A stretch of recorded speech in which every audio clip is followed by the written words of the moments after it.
I remember growing up as a Muslim kid. We grew up in the Middle East. We practiced, Islam.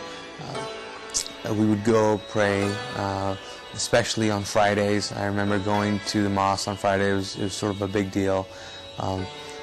We practiced 5 times a day as well, and so everything that we did was pretty much centered around our beliefs. And I remember growing up in that culture, wanting a relationship with God, but knowing that this was it, that this was the religion that you go through, that Allah was the God that I served, and that Muhammad was his prophet, and the way to reaching Allah was to follow the teachings of Islam and follow the sayings of Muhammad, which are the hadiths. Growing up, I was used to Hindus, Sikhs, even Christians, or Catholics. I had friends who were Hindus, close friends, and so we talked about religion, but pretty much I'd settled in my mind that since I was born and raised a Muslim, I would always remain a Muslim. I'd heard about Jesus and sort of the gospel and what he did, but I was really not interested because to me at the time Islam was not just a religion, it was sort of a nationality.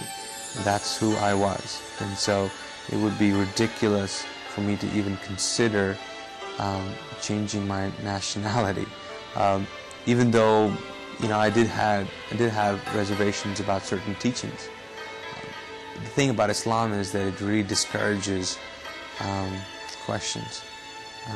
Questions and doubts are, not having enough faith, and so that was discouraged. My brother was in college, and so he would come, in summer vacation, and he started talking about Christianity. He brought a Bible home, and we started to have, several debates on it. Most of his friends were, saved and had a personal relationship with Christ, and so he began to talk to me about it, and I was very defensive and really did not care about it. While that was going on, I was also attending a weekly meeting with my brother. They show a movie about the rapture. It really intrigued me, and they end the night with prayer. And as they close, I'm sitting in the back, and I flippantly say a prayer, which was pretty, bold, maybe ignorant, and arrogant. I pretty much said, listen, I don't know if you're really true, or I don't even believe this garbage, but if you're so true, why don't you just come down and show me? That was my prayer. Several nights after that, I was in my room, and it was about 11 or 12 o'clock at night, and I had just finished reading a novel, and put the book down and stretched on my bed. And as I was stretching, all of a sudden I noticed that the room was getting just dark, but not really physically dark. It was just getting weird and evil, and I was like, what's going on? And as I'm thinking these thoughts, something grabs me from my shoulders and drags me and pins me to my pillow. And at that point my body begins to react, and finally the door opens up, and I'm thinking it's my brother that's going to walk in and rescue me, but in walks this figure, which later on I found out was a demon, and as it walks to my bed, it sort of is communicating that it's going to kill me. And I'm convinced now that if it gets me, I'm dying that night. At that same moment, I think I was just going through my head about, okay, Allah is the God of Islam. Can He help? And I just knew, for some reason, this was beyond Him. And so I thought, Jesus, can He help? And so, as I'm thinking these thoughts, this figure is coming towards my bed. It reaches my bed and then disappears. I can't see him anymore. Whatever was holding me down, gets released, and I'm I can move again.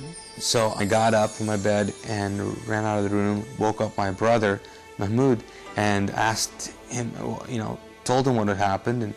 And he at first said, "Did you have a dream?" And I said, "No, this was real, this was real." I remember still saying, "Listen, my shoulders are hurting from whatever was holding me down here."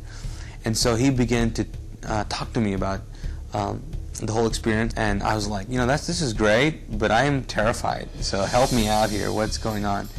And I said, I really believe this thing is going to kill me.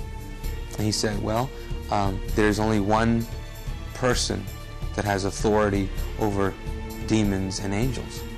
And I said, who? He said, it's Jesus. And I said, okay, I'm praying to him, and whatever, sign me out, pretty much. And so that night we prayed together, and my prayer was, I don't know who you are, Jesus.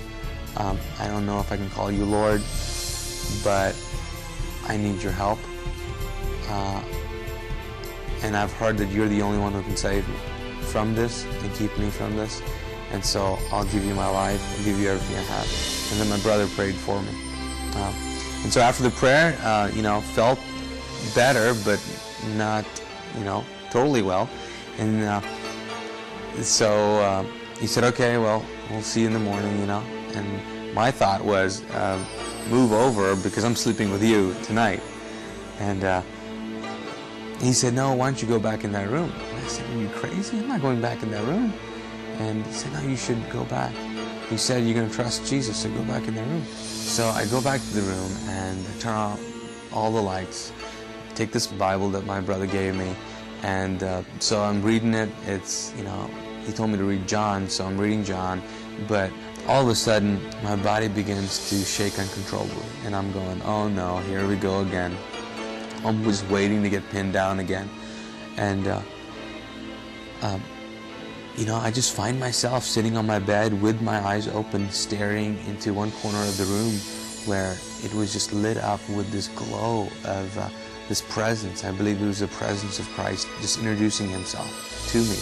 And I remember just looking in a corner of that room, and it was amazing to me because there was so much peace. I think the best way to put it is that the peace was so aggressive that it just took over every thought, feeling, emotion that I was feeling at the time.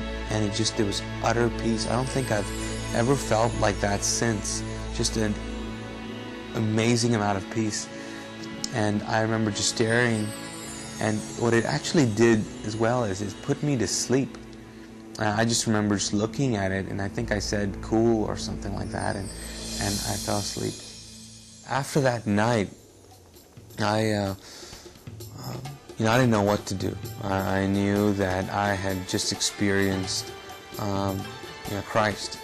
And so I remember having conversations with my brother about salvation, and saying the sort of the, going through the Romans road, or the prayer which talks about, believing and accepting and confessing that Jesus is Christ, Lord.